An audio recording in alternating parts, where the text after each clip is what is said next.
Building کے کنارے ایک اندھا لڑکا کافی دیر سے خاموش بیٹھا تھا۔ اس کے پیروں میں ایک کشکول تھا اور ایک چارٹ اس کے سامنے رکھا تھا جس پر لکھا تھا، میں اندھا ہوں، میری مدد کریں۔ کافی وقت بلکہ آدھا دن گزرنے کے بعد بھی اس کے کشکول میں چند ہی سکے تھے۔ دفتر ایک آدمی اس کے پاس سے گزرا۔ اس نے اپنی جیب میں سے چند سکے نکال کر اس کے کشکول میں ڈالے اور آگے بڑھ گیا، لیکن چند قدم آگے جانے کے بعد وہ کسی خیال کے تحت پلٹا۔ واپس لڑکے کے پاس آیا، اس کے سامنے پڑا ہوا چارٹ اٹھایا، چارٹ کی الٹی سمت چند جملے تحریر کیے، اس چارٹ کو لڑکے کے سامنے رکھا اور اسے سلام کہتا ہوا اپنی منزل کی طرف روانہ ہو گیا۔ چند لمحوں کے بعد لڑکے نے محسوس کیا کہ اس کے کشکول میں سکوں کے گرنے کی رفتار تیز تر ہو گئی ہے۔ اندھے لڑکے کو اس بات پر حیرت ہو رہی تھی کہ اچانک لوگوں کو کیا ہو گیا کہ اسے زیادہ سے زیادہ پیسے دینے لگے۔ حتیٰ کہ شام ہو گئی، وہ اجنبی اس کے پاس حالات کا جائزہ لینے آن پہنچا۔ لڑکے نے اس مانوس اجنبی کی آواز اور قدموں کی چاپ سے اس کو پہچان لیا۔ کیا تم وہی ہو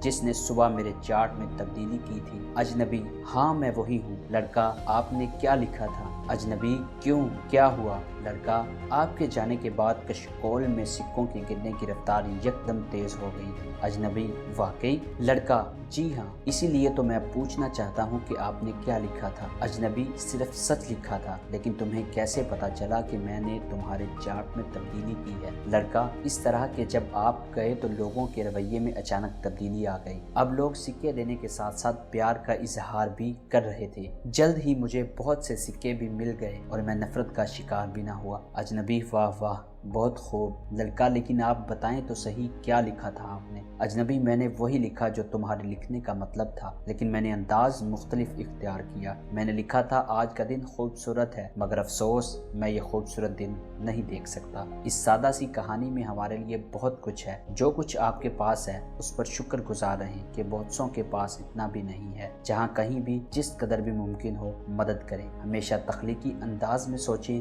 نئے انداز کو عملی جامہ پہنائیں۔ مختلف اور بہتر انداز میں سوچنے سے ہمیشہ بہتر راستے مل جاتے ہیں۔ There is always a better way۔